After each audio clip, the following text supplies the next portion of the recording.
As a psychiatrist, I remember very well the condemnation by the American Psychiatric Association of Soviet psychiatrists and the Soviet Union for their use of psychiatric techniques and psychiatric medications to control political dissidents.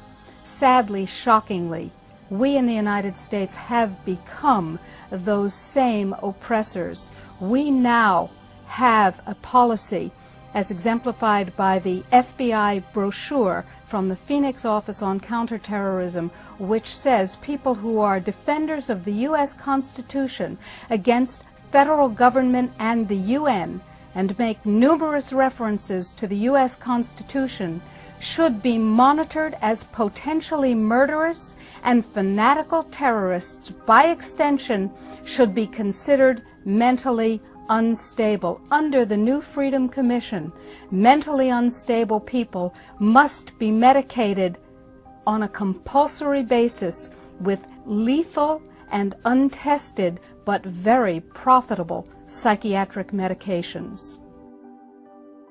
In this country now, we're seeing drugs cradle to grave. In fact, it's not just in America, it's in other countries also. Children as young as 2 years of age are being put on certain types of drugs to decrease the amount of their aggressive tendencies. When they're evaluated and felt to be just too aggressive at 2 years of age, they place them on a drug. All the way up and through high school into adults, and of course we know how the adults are being affected by drugs like Prozac, Zoloft, Wellbutrin, and being placed on these for all kinds of reasons. The drugs are being used all the way through the adult period of life into the geriatric. When I was a director of nursing in a nursing home, I would see these people being medicated so severely to keep them quiet, to keep them from doing anything, having any feelings. They were easier to maintain in bed than they were to get out. And this is a horrible situation that we have evolved into in this country. And of course now with Alzheimer's, it makes it even worse, the medication of these elderly people. So we have now a system that finds a reason to medicate everybody. Now this is absolutely bizarre when you consider that freedom of fill in the blank is what this country is all about.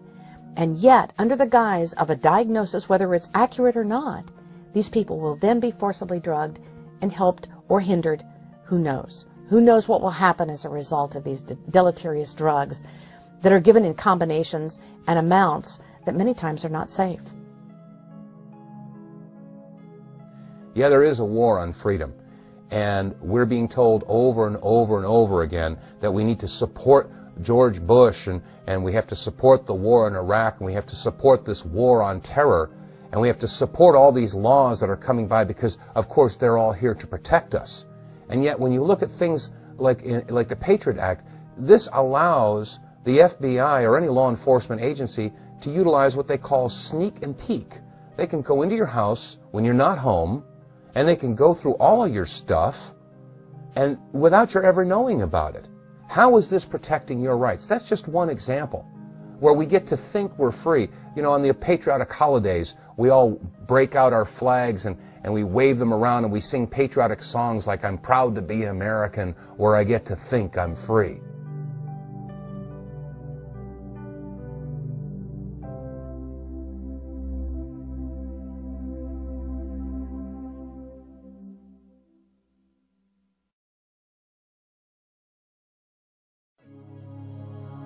In the fall of 2005, a scandal erupted that stretched on into 2006 about President Bush using the National Security Agency to monitor and to essentially spy upon American citizens.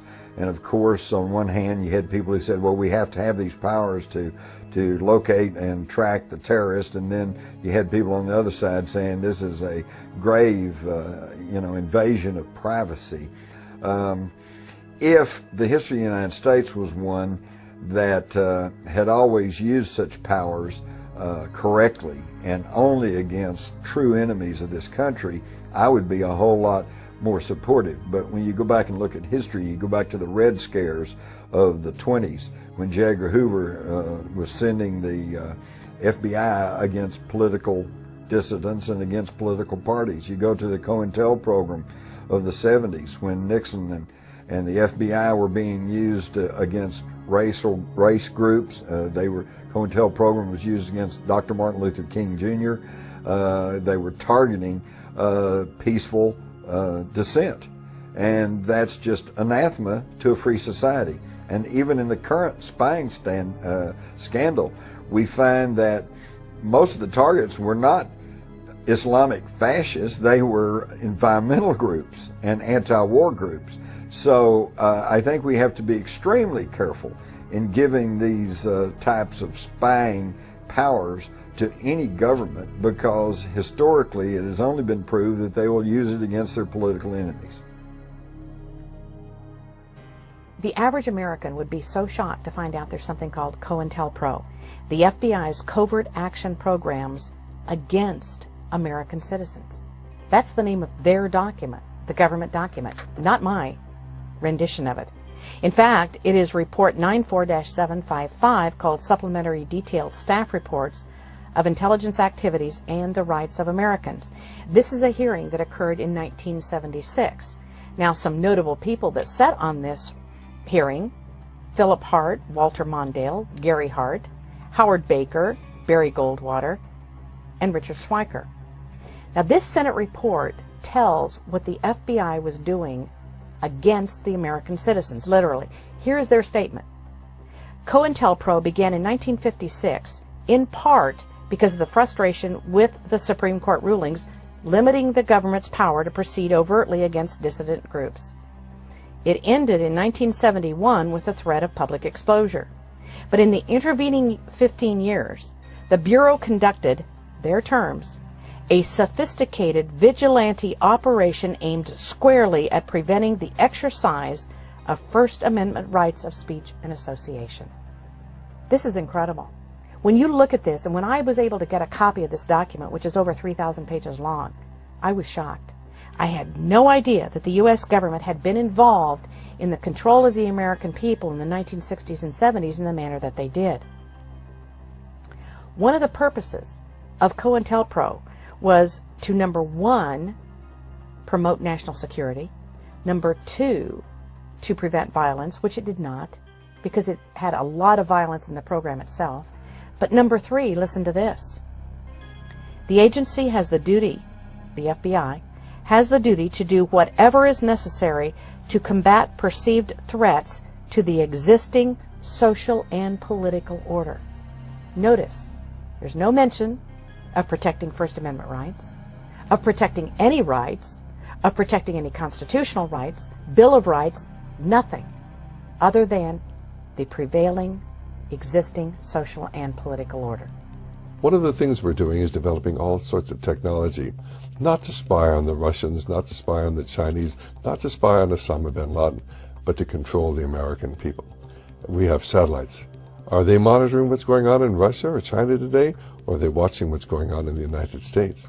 We have a program known as Echelon, where they listen to every telephone call, every email, record every fax here in the United States. And all of this is done by computers.